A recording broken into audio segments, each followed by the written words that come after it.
नमस्कार। आज हम कक्षा अष्टमी में पाठ 3 संश्लेषित रेशे एवं प्लास्टिक के बारे में पढ़ेंगे।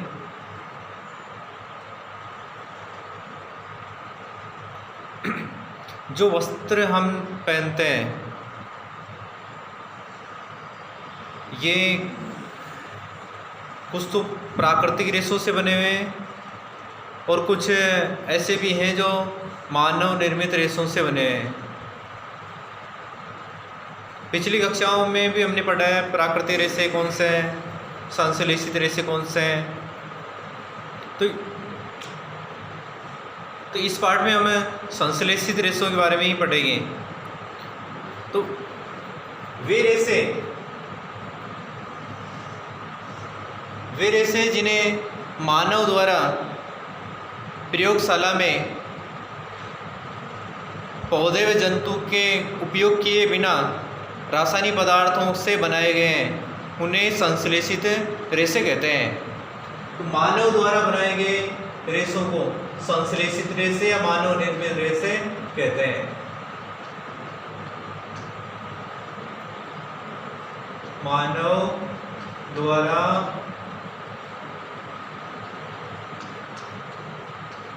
बनाए वे रेशे मानव निर्मित रेशे कहलाते हैं।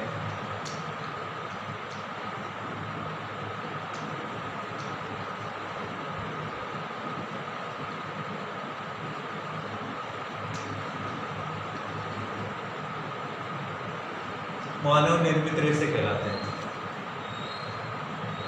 कौन कौन से ये मानव निर्मित रेशे? इसमें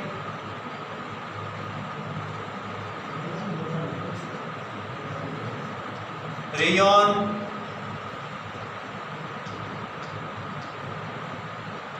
नायलॉन,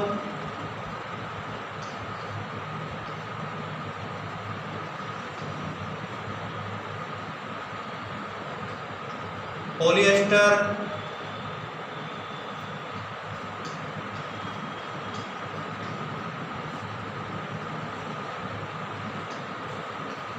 एक्रिलिक,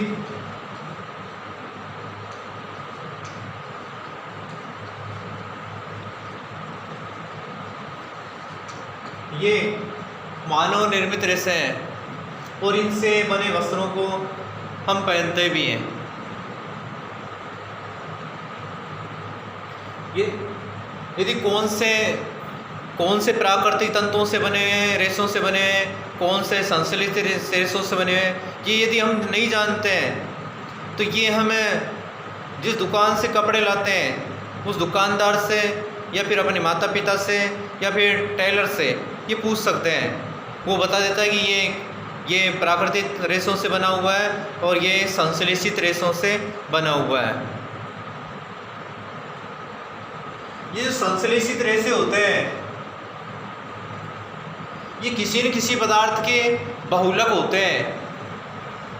संश्लेषित रेशे किसी न किसी पदार्थ के बहुलक होते हैं। ये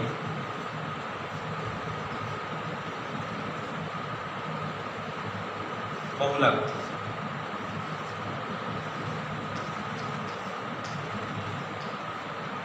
पॉलीमर।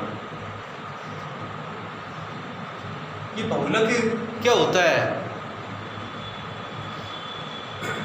जैसे घरों में हमें माता बहनों को माला पहनते हुए देखते हैं, मोतियों की माला है तो उसमें तार के अंदर मोतियों को पिरोया जाता है।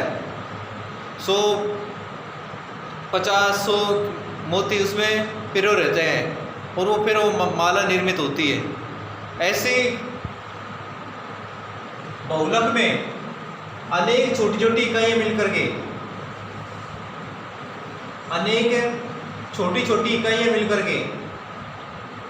एक बड़ी इकाई का निर्माण करते हैं। इस बड़ी इकाई को ही बहुलक कहते हैं। तो बहुलक में अनेक छोटी छोटी इकाइयाँ मिलकर के एक बड़ी इकाई का निर्माण करते हैं। इस बड़ी इकाई को बहुलक या पॉलीमर कहते हैं।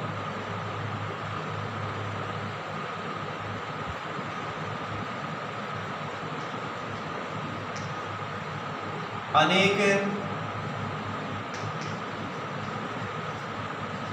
छोटी छोटी इकाइयां मिलकर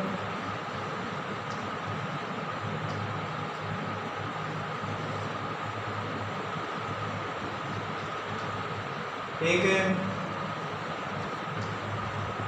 बड़ी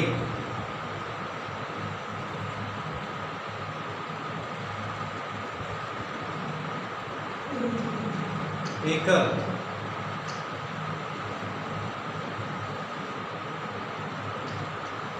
इकाई बनाती है। अनेक छोटी छोटी इकाइयां मिलकर एक बड़ी एकल इकाई बनाती है, जिसे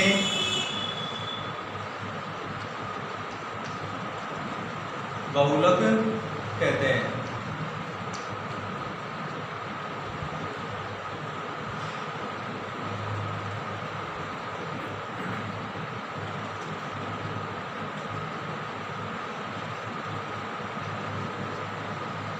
देखो आप देख रहे हैं ये बहुलक शब्द है, इसको इंग्लिश में मीनिंग लिख रखी है पॉलीमर, POLYMER, पॉलीमर। ये जो पॉलीमर शब्द है ये एक ग्रीक शब्द है।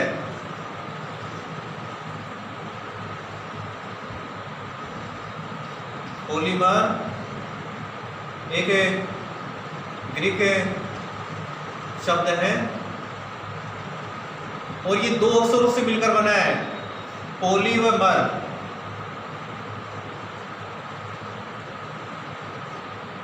पोली का अर्थ होता है अनेक,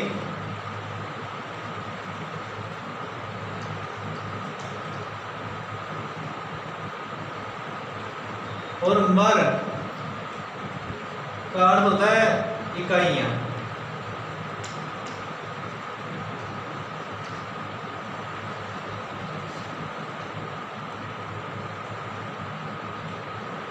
तो अनेक इकाइयां आपस मिलकर के एक बड़ी इकाई का निर्माण करते हैं। ये बड़ी इकाई बहुलक कहलाती है।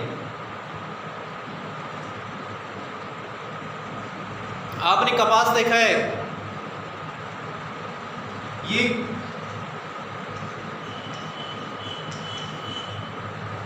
कपास रुई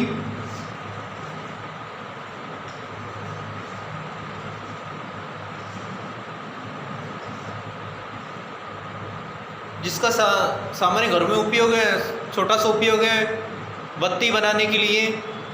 उस रुई को आप देखते हैं, ये कपास की रुई है, ये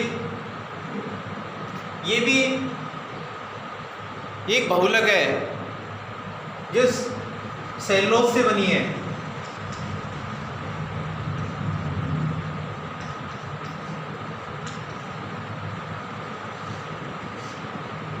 कपास इस सेलुलोज का बहुलक है और ये सेलुलोज है, ये अनेक ग्लूकोज इकाइयों की पुनरावृत्ति से बनती है।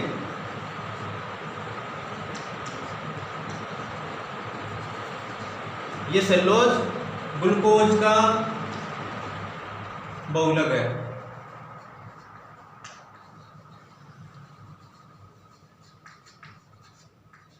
अनेक ग्लूकोज की इकाइयां पुनरावर्तित होकर के सेलुलोज का निर्माण कर दी है।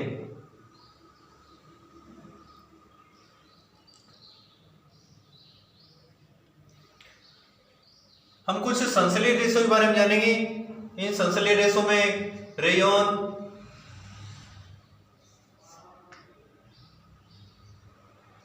संश्लेषित रेशों में पहला हम रेशा जो पढ़ रहे हैं यह है रेयॉन।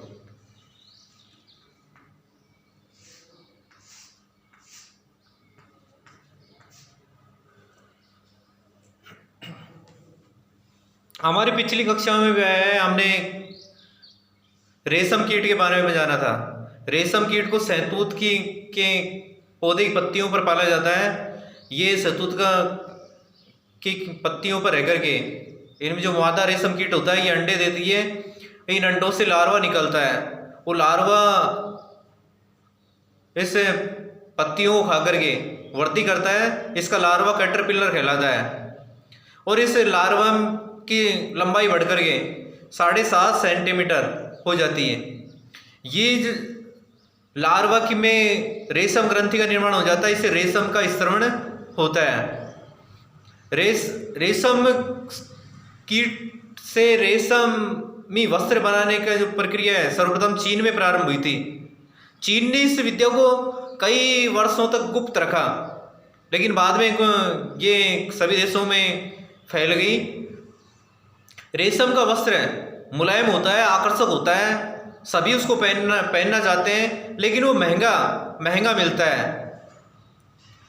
इस कारण वैज्ञानिकों ने रेशम जैसा दिखने वाला रेशा बनाया।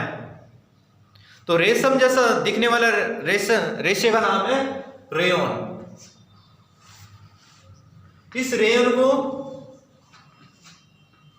कृत्रिम रेशम भी कहते हैं। कृत्रिम रेशम। इस रेयॉन को बनाने के लिए काष्ठ की लुगदी का उपयोग किया गया था। रेयॉन को बनाने के लिए किसका उपयोग किया गया था? काष्ठ की लुगदी का।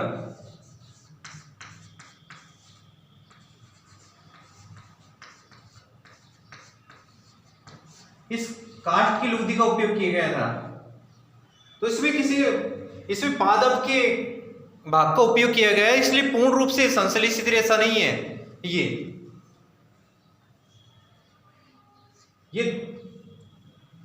दिखने में रेशम जैसा है,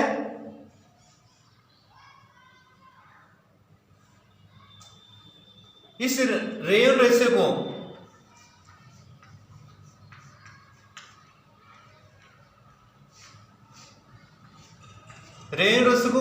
कपास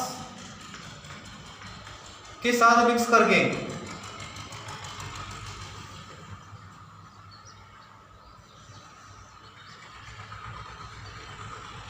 चादरें बनाई जाती है।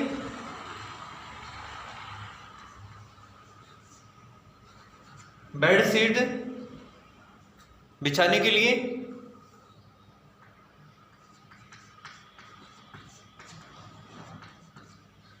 इस रेयॉन रेशे को ही ऊन के साथ मिक्स करके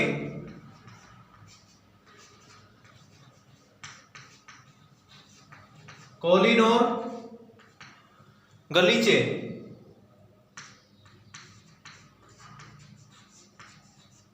बनाए जाते हैं। रेयॉन रेशे को कपास के साथ मिक्स करके, कपास के रेशे के साथ मिक्स करके इससे चादरें बनाई जाती है। रेयॉन को ऊन के साथ मिक्स करके कॉलिन और गलीचे बनाए जाते हैं।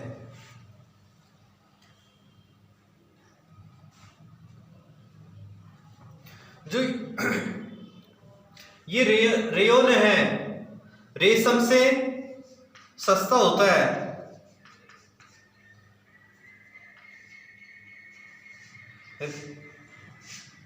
रेयॉन का रेशा या रेयॉन से बने वस्त्र सस्ते होते हैं। इसे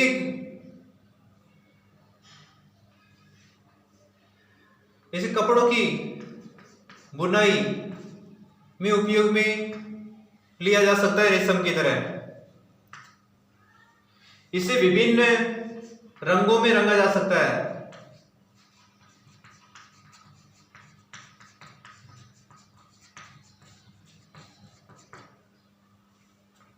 तो ये सस्ता होता है। इसे रेशम की तरह कपड़े बुनने के लिए उपयोग लिया जा सकता है। इसे विभिन्न रंगों में रंगा जा सकता है।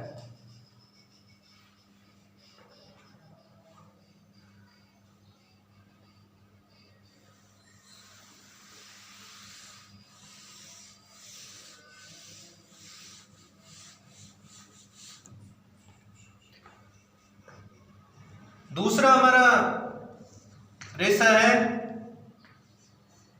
नाइलॉन।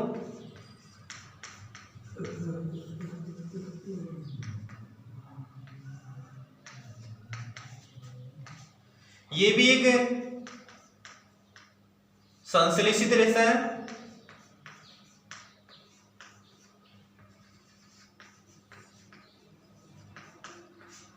नाइलॉन भी संश्लेषित रेशा है। इसे सर्वप्रथम 1931 में निर्मित किया था।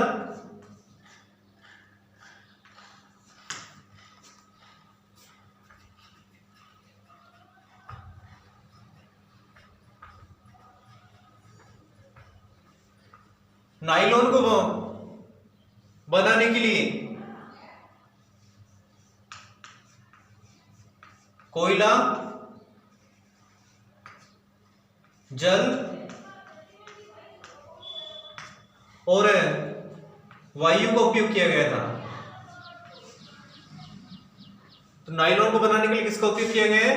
कोयला, जल और वायु का उपयोग किया गया है। इसमें किसी जंतु और पादप के भाग का उपयोग नहीं किया गया है, इसलिए ये पूर्ण रूप से संश्लेषित रेशा है। पूर्ण रूप से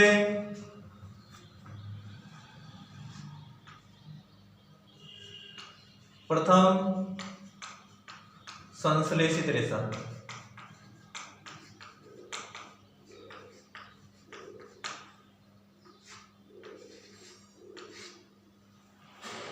तो पूर्ण रूप से प्रथम संश्लेषित रेशा कौन सा है? नाइलॉन है। नाइलॉन को बनाने के लिए कोयला, जल और वायु का उपयोग किया गया है। नाइलॉन के रेशे की गुण क्या है? ये नाइलॉन का जो रेशा है, इसके गुण कौन कौन से हैं? गुणों में ये अत्यंत ही प्रबल होता है।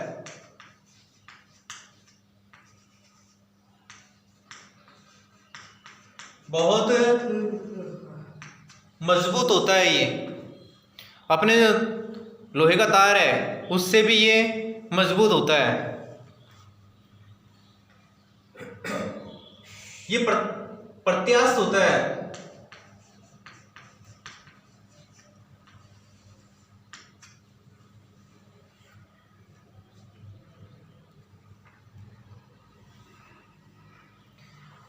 और ये वजन में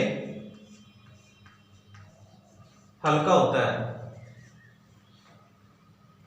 अत्यंत प्रबल होता है, प्रत्यास्थ होता है, वजन में ये हल्का होता है।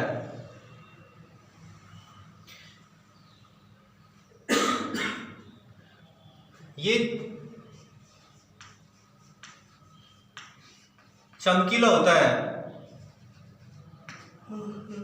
और धुलने में आसान होता है।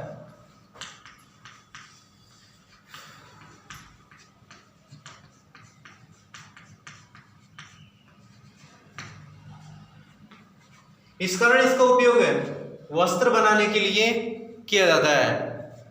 अत्यंत प्रबल होता है, प्रत्यास्थ होता है, हल्का होता है, चमकीला और धुलने में आसान होने के कारण इसका उपयोग वस्त्र बनाने के लिए किया जाता है।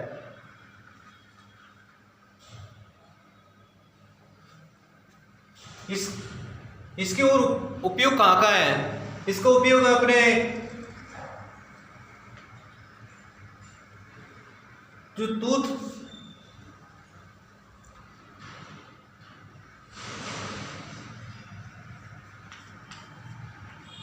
दांत साफ करने की ब्रश, दांत साफ करने की ब्रश अपन रोजाना उपयोग देखते हैं। इसके जो तंतु होते हैं ये तंतु नाइलॉन के बने होते हैं। तो दांत साफ करने की ब्रश के तंतु बनाने के लिए, चट्टानों पर चढ़ने के लिए,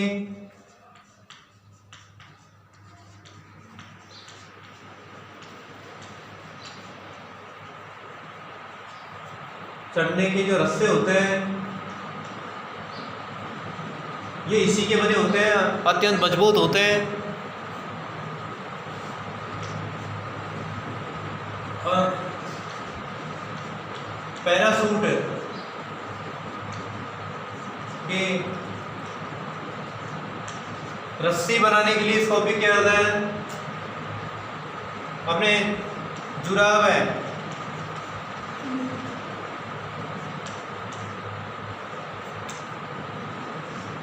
जुराब बनाने के लिए नायलॉन के रेशे का उपयोग किया जाता है।